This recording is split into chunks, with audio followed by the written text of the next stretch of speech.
My dear friends, welcome to NK Baba GS classes. हमने कई एक दिनों से जनरल बायोलॉजी का स्टडी कराते आ रहे हैं और आज का भी टॉपिक्स है वह जनरल बायोलॉजी ही है, जिसमें आपको मैं बतला दूं कि प्रकृति में जो पारिस्थितिकी तंत्र है, इकोलॉजी है, उससे रिलेटेड कुछ इम्पोर्टेंट पॉइंट्स हैं जिसको हमने यहाँ चर्चा किया है। यहाँ हमने वन लाइनर क्वेश्चन आंसर की बात कर रहा हूँ, क्योंकि एग्जामिनेशन के लिए यह ज़रूरी है, याद भी हो जाएंगे और बार बार प्रैक्टिस करने की भी ज़रूरत है। ऐसे तो आप लोग इंटरमीडिएट क्लास में भी बायोलॉजी का अध्ययन किया होगा, या ऐसे आप लोग कुछ न कुछ तो प्रैक्टिस जरूर ही किए होंगे, लेकिन यहाँ पर कुछ ऐसी बातों को हम चर्चा करेंगे जो यूनिक होगा, जो एग्जामिनेशन से संबंधित होगा। कोई भी एग्जामिनेशन जो का मैं बात करूँ तो वहाँ पर बायोलॉजी से क्वेश्चन आते ही रहते हैं, और उसी को ध्यान में रखते हुए हमने कुछ पॉइंट को यहाँ पर रखा है जो अक्सर एग्जामिनेशन में पूछे जाते हैं। तो आप देखेंगे अर्धसूत्री विभाजन के प्रथम प्रोफेज की अंतिम अवस्था को क्या कहते हैं। अर्धसूत्री और समसूत्री दो प्रकार की कोशिका विभाजन होते हैं। अर्धसूत्री के विभाजन के प्रथम जो होते हैं वह डाइकाइनेसिस होता है, काफ़ी इंपॉर्टेंट है, इसको ध्यान में रखेंगे, याद कर लेंगे। नेक्स्ट है साइटोकाइनेसिस में किसका विभाजन होता है, तो कोशिका द्रव्य का होता है, साइटोप्लाज्म का होता है, इसको याद रखेंगे।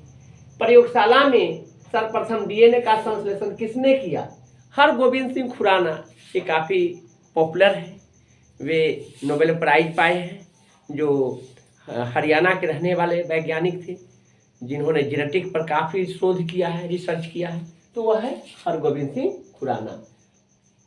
जंपिंग जीन का सिद्धांत किस वैज्ञानिक ने प्रतिपादित किया, बारबरा मैकलिंटॉफ ने किया था, ये भी याद रखेंगे, बहुत इंपॉर्टेंट है। लैमार्क तथा डार्विनवाद कैसे सिद्धांत है, तो प्राकृतिक जैव विकास का सिद्धांत है। लैमार्क और डार्विनवाद का जो सिद्धांत है जैव विकास का सिद्धांत है, जीवन का कैसे क्रमिक विकास हुआ इसके संबंध में उन्होंने बताया था। नेक्स्ट है हरगोविंद खुराना को किस आविष्कार के लिए नोबेल पुरस्कार से सम्मानित किया गया था, जीन के संश्लेषण के लिए। जीन के संश्लेषण उन्होंने लैब में किया था, इसलिए उन्हें नोबेल प्राइज से सम्मानित किया गया था। नेक्स्ट है विकास का मुख्य कारक कौन सा है।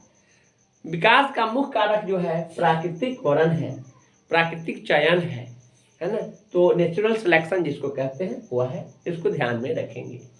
जीवों के प्राकृतिक चयन का सिद्धांत किसके द्वारा प्रतिपादित किया गया था, डार्विन द्वारा दिया गया था। स्ट्रगल फॉर एग्जिस्टेंस है ना, संघर्ष, जीवन में को आगे बढ़ना है तो संघर्ष करना है, इस तरह की बात इन्होंने कहा था। योग्यतन की उत्तरजीविता के सिद्धांत का प्रतिपादन किसने किया था, डार्विन द्वारा किया गया था। उत्परिवर्तन के सिद्धांत का प्रतिपादन किसने किया, तो डीब्रीज ने किया था, ह्यूगो डीब्रीज, लेकिन डीब्रीज ही जानेंगे है ना, डीब्रीज द्वारा उत्परिवर्तन के सिद्धांत दिया था, काफी इंपॉर्टेंट है यह। द ऑरिजिन ऑफ स्पीसीज पुस्तक किसने लिखी, डार्विन ने लिखी। शेर कैसा उपभोक्ता है, तृतीयक होते हैं, टर्शियरी कंज्यूमर होता है, इसलिए कि शेर जो है शाकाहारी जीवों को खाते हैं। बाघ, शेर जो है, बकरी वगैरह जो होते हैं, जो घास खाने वाला जो होता है वह प्राइमरी होते हैं प्राइमरी को जो खाता है उसको सेकेंडरी, और सेकेंडरी से को जो खाने वाला जो जीव होते हैं टर्शियरी। या आप जानेंगे कि शेर जो है तृतीयक उपभोक्ता होते हैं। कवकों की कोशिका भित्ति किस पदार्थ की बनी होती है, कवक जो होते हैं, जो शैवाल जिसको कहते हैं, नहीं, कवक जो होते हैं, जो फंगस होते हैं, वह काइटिन का बना होता है, वह परपोषी होता है, काइटिन की बनी होती है। नेक्स्ट है वनस्पति जगत का सबसे बड़ा समूह कौन है, थाइलोफाइटा है।